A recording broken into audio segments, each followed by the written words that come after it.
Hello guys, welcome back to my channel e Pathshala. कैसे हो आप सब लोग और कैसी चल रही हैं आपकी तैयारियां? आई नो दैट इतनी अच्छी स्पीडी वे में नहीं चल रही होंगी, पर जितना भी है थोड़ा थोड़ा अपनी पढ़ाई करते रहिए और कंटिन्यू रहिए। आज हम इस वीडियो में क्लासिफिकेशंस पर बेस्ड कुछ क्वेश्चंस को कंटिन्यू करेंगे जो कि टैक्सोनॉमी पर ही बेस्ड हैं। आज हम उन साइंटिस्ट के बारे में पढ़ेंगे जिन्होंने कि क्लासिफिकेशन दिए थे, और क्लासिफिकेशन के बारे में अलग अलग थ्योरीज़ हैं, उनके बारे में हम थोड़ा बहुत डिस्कशन करेंगे जो कि टैक्सोनॉमी पर ही बेस्ड है। मगर क्वेश्चन स्टार्ट करने से पहले आप मेरी वीडियो को लाइक कर दीजिए, और अगर आप नए हैं मेरे चैनल पर तो मेरा चैनल सब्सक्राइब करना ना भूलें। तो चलिए स्टार्ट करते हैं पहले क्वेश्चन से। टैक्सॉन इज़ द, जो टैक्सॉन है वो क्या है? तो टैक्सॉन किसी रैंक को कहा जाता है। जो भी हिरारिकल लेवल आता है उसमें हम स्पीसीज़ में, फिर जीनस में, फिर फैमिलीज़ में, इस तरीके से हम जब डिवाइड करते हैं यानी कि एक पर्टिकुलर रैंक दे देते हैं, ये एक रैंक है। तो टैक्सॉन जो होता है वो किसी भी टैक्सोनॉमिकल हिरारिकी में किसी एक रैंक को कहा जाता है। तो उसका आंसर हो जाएगा C. Taxon is any rank in the taxonomical hierarchy. Second question, Genera Plantarum was written bye.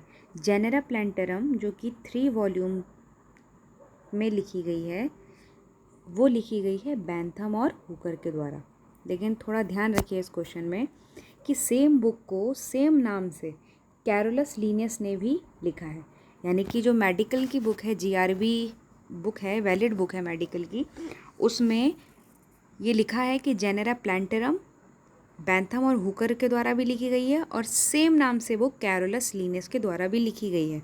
तो यदि पेपर में आपके पास ये दोनों ही ऑप्शन आते हैं तो आप दोनों में से किसी एक को टिक लगा सकते हैं, वही आपका आंसर सही हो जाएगा। Third question, an artificial system of classification was proposed by. तो जो आर्टिफिशियल सिस्टम है क्लासिफिकेशन का वो कैरोलस लीनियस ने प्रपोज्ड किया था। तो अलग अलग साइंटिस्ट थे, उन्होंने अलग अलग सिस्टम बताए क्लासिफिकेशन के। तो लीनियस ने भी आर्टिफिशियल सिस्टम बताया जिसमें उसने बेसिस माना सिर्फ 1 या 2 सिमिलर कैरेक्टरिस्टिक्स को, बस। यानी कि किसी भी प्लांट या एनिमल्स की बस 1-2 सिमिलैरिटी मिल जाएगी, बस उसने उसी को आधार बना दिया उसके क्लासिफिकेशन का। इसके अलावा और भी कई साइंटिस्ट थे जिन्होंने अपना अलग अलग सिस्टम दिया। Fourth one, biological species concept emphasises on. Biological species concept की आपको डेफिनेशन बतानी है। मतलब ये जो बायोलॉजिकल स्पीसीज कॉन्सेप्ट है वो इन तीनों में से एक्चुअली है क्या? वो बायोलॉजिकल स्पीसीज जोग्राफिकली आइसोलेटेड होती है, या रिप्रोडक्टिव आइसोलेटेड होती है, या फिजियोलॉजिकल आइसोलेशन में होती है। तो जो स्पीसीज़ की एक्चुअल डेफिनेशन दी गई थी वो ये बताई गई थी कि स्पीसीज़ वो होते हैं जो कि एक दूसरे से रिप्रोडक्टिवली आइसोलेटेड होते हैं। तो बी इसका आंसर हो जाएगा। तो biological species concept emphasises on reproductive isolation. Fifth one, the scientific name of a family ends with. जो साइंटिफिक नेम होता है उसमें जो फैमिली होती है, जब आप किसी प्लांट की फैमिली को बता रहे हो तो क्या फीचर्स है जिसको आपको देख के पता चल जाएगा कि हाँ आपने फैमिली का ही नाम लिखा है। उस वर्ड की एंडिंग किस लेटर से होगी या किस वर्ड से होगी।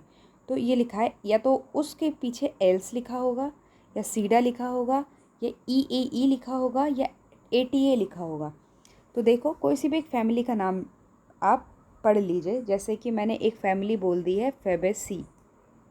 फेबेसी एक फैमिली का नाम है। तो देखिए इसकी कैरेक्टरिस्टिक्स क्या है कि जो वर्ड होता है उसके लास्ट में सी ई ई लिखा होता है। ठीक है, तो भले ही ऑप्शन में ई ए ई लिखा हुआ है तो आप यहाँ से मैच कर सकते हो कि जो ई ए ई है वो हर फैमिली के पीछे लिखा होता है। दूसरी फैमिली आप चेक कर सकते हैं, दूसरी फैमिली है लैमिएसी। लैमिएसी भी एक फैमिली है। तो देखिए उसके पीछे क्या लिखा हुआ है, ई ए ई लिखा है।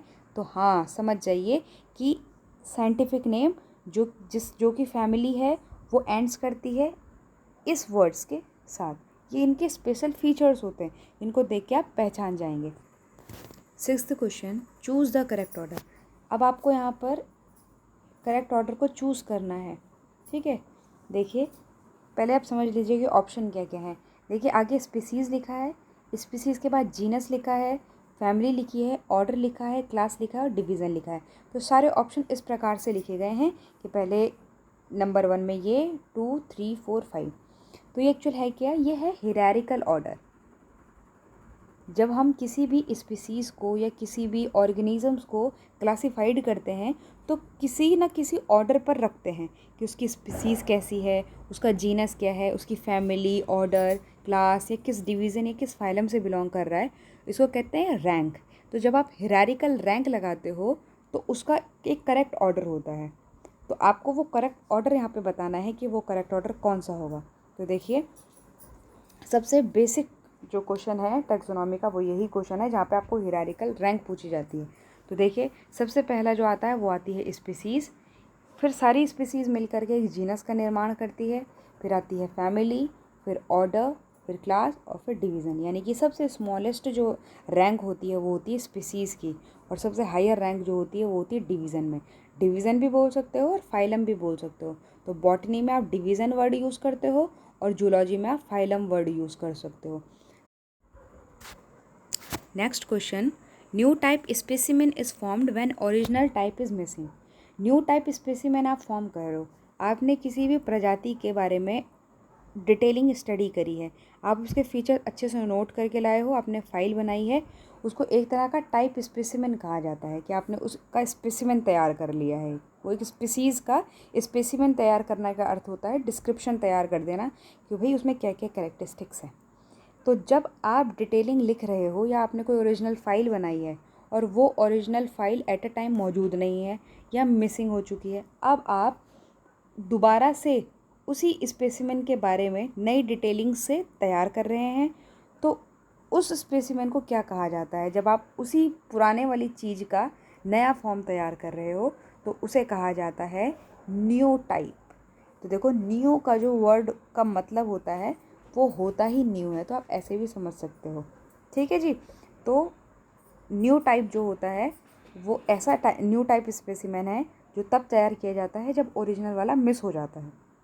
इसके अलावा और भी हैं, आइसोटोप डुप्लीकेट कॉपी को कहा जाता है, होलोटाइप ओरिजिनल टाइम पर जो मौजूद हम बना रहे हैं, ओरिजिनल जो स्पेसिमेन तैयार किया जा रहा है उसको होलोटाइप कहते हैं, और लेक्टोटाइप कहा जाता है जब ओरिजिनल मटेरियल को क्या किया जाता है, सर्व किया जाता है, मतलब ओरिजिनल मटेरियल को नॉमनक्लेचर के तौर पे रिप्रेजेंट किया जाता है, उसको लेक्टोटाइप कहा जाता है।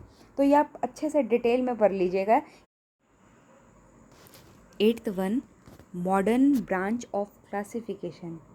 जो मॉडर्न ब्रांच है क्लासिफिकेशन की, जो कि इवोल्यूशनरी हिस्ट्री पर बेस्ड है, उस ब्रांच का नाम क्या है। तो देखिए, जो पहली वाली ब्रांच है क्लैडिस्टिक्स, वही ऐसी ब्रांच है क्लासिफिकेशन की जो इवोल्यूशनरी हिस्ट्री पर बेस्ड है। ठीक है, तो आंसर इसका हो जाएगा पहला वाला। Taxonomy without phylogeny it's similar to bones without flesh. ये एक स्टेटमेंट है और आपको बताना है कि ये किस साइंटिस्ट ने कहा था। तो इसमें बोला है कि टैक्सोनॉमी विदाउट फाइलोजेनी, यानी कि टैक्सोनॉमी बिना फाइलोजेनी के ऐसी है जैसे कि बोन्स बिना फ्लैश के, बिना मांस के होते हैं। तो यहाँ पे टैक्सोनॉमी में फाइलोजेनी की बहुत इंपॉर्टेंस दिखाई गई है। तो फाइलोजेनी होता क्या है, फाइलोजेनी का मतलब होता है इवोल्यूशनरी हिस्ट्री या इवोल्यूशनरी डिसेंडेंट्स, यानी कि जो प्लांट्स हैं उनका इवोल्यूशन किस प्रकार से हुआ, यानी कि पुराने समय से लेकर के और अब तक उसके एंसेस्टर्स के बारे में पूरी जानकारी करना और उस एंसेस्टर के बेसिस पर ही क्लासिफिकेशन करना फाइलोजेनी के अंतर्गत आती है। ठीक है, और इसमें एक अलग सिस्टम बना रखा है जिसको फाइलोजेनेटिक सिस्टम भी कहते हैं, वो हम आगे पढ़ेंगे। तो क्लासिफिकेशन सिस्टम के अंतर्गत जहाँ हम इवोल्यूशनरी हिस्ट्री के बारे में डिस्कशन करते हैं वो फाइलोजेनी है। ठीक है, अब आपने इस क्वेश्चन का आंसर बताना है कि ये जो वाक्य है वो किसने कहा था। तो ये कहा था बी ऑप्शन, A.L. तख्ताजान ने कहा था कि जो टैक्सोनॉमी है वो फाइलोजेनी के बिना अधूरी है। अब लास्ट क्वेश्चन, फाइलोजेनेटिक सिस्टम। देखिए, अभी हमने फाइलोजेनी के बारे में पढ़ा था। फाइलोजेनी मतलब इवोल्यूशनरी हिस्ट्री के बारे में। तो इवोल्यूशनरी हिस्ट्री पर जो क्लासिफिकेशन होता है उसे फाइलोजेनेटिक सिस्टम कहते हैं। और ये किसने दिया था। देखिए, फाइलोजेनेटिक सिस्टम को मुख्य रूप से जो पढ़ा था वो पढ़ा था एंगलर और प्रेंटिल ने। यानी कि एंगलर और प्रेंटल एक ऐसे साइंटिस्ट हैं जिन्होंने फाइलोजेनेटिक सिस्टम को दिया था या प्रपोज्ड किया था। लेकिन इसके अंतर्गत और भी आते हैं, जैसे कि कभी कभी आपसे ये भी सवाल पूछ लिया जाता है कि आप इन निम्न में साइंटिस्ट में से बताइए कि कौन फाइलोजेनेटिक सिस्टम से बिलोंग नहीं करता है। तो आपको कुछ ऐसे साइंटिस्ट का ग्रुप भी याद रखना है जो किसी न किसी क्लासिफिकेशन से ज़रूर बिलोंग किया है। तो यहाँ पे पूछा है कि फाइलोजेनेटिक सिस्टम किसने दिया है, तो जी आंसर तो एंगलर और प्रेंटल हो जाएगा। लेकिन इसके अलावा जो हचिंगसन है वो भी इम्पॉर्टेंट साइंटिस्ट माने जाते हैं जिन्होंने फाइलोजेनेटिक सिस्टम दिया था। तो हचिंगसन हो गए, एंगलर और प्रेंटल तो है ही, इसके अलावा एल तख्ताजन जो हमने ऊपर क्वेश्चन किया, ठीक है। तो ये जो साइंटिस्ट हैं इन्होंने फाइलोजेनेटिक सिस्टम के बारे में अच्छे से डिटेल स्टडी करी है और सिस्टम को दिया है। तो इसका ऑप्शन हो जाएगा पहला वाला। तो आज हमने यहाँ पर क्लासिफिकेशन पर बेस्ड काफ़ी इम्पॉर्टेंट क्वेश्चन किए जो कि आपके आने वाले कॉम्पिटिटिव एग्ज़ाम्स के लिए बहुत इम्पॉर्टेंट है। आप इन क्वेश्चंस को अच्छे से पढ़िएगा और अच्छे से अपनी तैयारी कीजिएगा। Thank you and have a nice day.